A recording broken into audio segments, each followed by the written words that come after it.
Indo Pacific অঞ্চলে নিজেদের আধিপত্য বিস্তারে বাংলাদেশ সহ কয়েকটি দেশে সামরিক অবকাঠামো নির্মাণ করতে চায়। কিছুদিন আগেই চীন ইন্দো প্যাসিফিক অঞ্চল জুড়ে তাইওয়ান প্রণালী থেকে টাসমান সাগর পর্যন্ত একনাগাড়ে অনেকগুলি সামরিক মহড়া চালিয়েছে।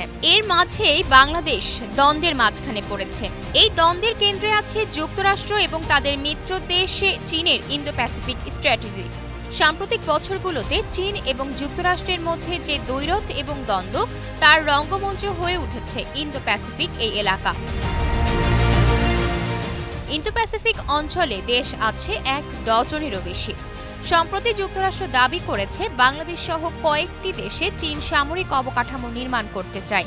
দেশটির প্রতিরক্ষা গোয়েন্দা সংস্থা ডিফেন্স ইন্টেলিজেন্স এজেন্সি ডিআইএ প্রকাশিত বার্ষিক হুমকি মূল্যায়ন প্রতিবেদনে চীন, রাশিয়া, সন্ত্রাসবাদ সহ বিভিন্ন ইস্যু নিয়ে বিস্তারিত তথ্য জানানো হয়েছে। সেখানেই বলা হয়েছে বাংলাদেশে চীনের পিপলস লিবারেশন আর্মি পিএলএ অবকাঠামো নির্মাণ করতে চায়। মার্কিন এই প্রতিবেদনে জানানো হয়েছে যুক্তরাষ্ট্রের সঙ্গে টক্কর দেওয়ার প্রচেষ্টা চীন অব্যাহত রেখেছে। তারা বলছে চীন তার কৌশলগত উদ্দেশ্য, যেমন পূর্ব এশিয়ার প্রধান শক্তি হওয়া, বৈশ্বিক নেতৃত্বে যুক্তরাষ্ট্রের সঙ্গে প্রতিদ্বন্দ্বিতা করা, তাইওয়ানকে মূল ভূখণ্ডের সাথে একীভূত করা, চীনের অর্থনীতির উন্নয়ন ও স্থিতিস্থাপকতা বৃদ্ধি করা এবং শতাব্দীর মাঝামাঝি সময়ের মধ্যে প্রযুক্তিগতভাবে স্বয়ংসম্পূর্ণ হওয়ার বিষয়টিও অব্যাহত রেখেছে। এছাড়া চীন কূটনৈতিক, তথ্য, সামরিক এবং অর্থনৈতিক ক্ষেত্রে যুক্তরাষ্ট্র ও তার মিত্রদের মোকাবেলা করার জন্য তার বৈশ্বিক সক্ষমতা বাড়িয়ে চলেছে বলেও প্রতিবেদনে উল্লেখ করা হয়েছে।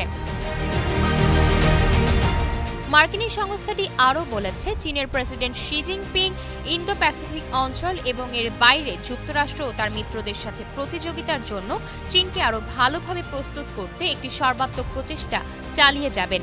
একই সাথে মার্কিন সামরিক জোটে প্রতি জনপ্রিয় ও রাজনৈতিক সমর্থন দুর্বল করার দিকেও তার মনোযোগ থাকবে। বলা বাহুল্য, ক্রমবর্ধমান অর্থনীতির পাশাপাশি জিওগ্রাফিক্যাল অবস্থানের জন্য ইন্দো প্যাসিফিক অঞ্চলে গুরুত্বপূর্ণ স্থানে রয়েছে বাংলাদেশ। ভূরাজনৈতিক বিবেচনায় ইন্দো প্যাসিফিক এখন বিশ্বের সবচেয়ে গুরুত্বপূর্ণ আইল্যান্ড। আর এই ইন্দো প্যাসিফিক অঞ্চলকে ঘিরেই এখন তীব্র হয়ে উঠেছে যুক্তরাষ্ট্র এবং চীনের দ্বন্দ্ব। ইন্দো প্যাসিফিককে চীন নিয়ন্ত্রণ প্রতিষ্ঠা করতে পারলে আমেরিকা সেখানে পিছিয়ে পড়বে, আর এর প্রভাব পড়বে মার্কিন যুক্তরাষ্ট্রের বাণিজ্য এবং আধিপত্যের উপর। তাই আমেরিকা সেখানে চীনের সঙ্গে প্রতিযোগিতায়ও নেমেছে। আশা অর্থী, নিউজ ডেস্ক, গ্লোবাল টেলিভিশন।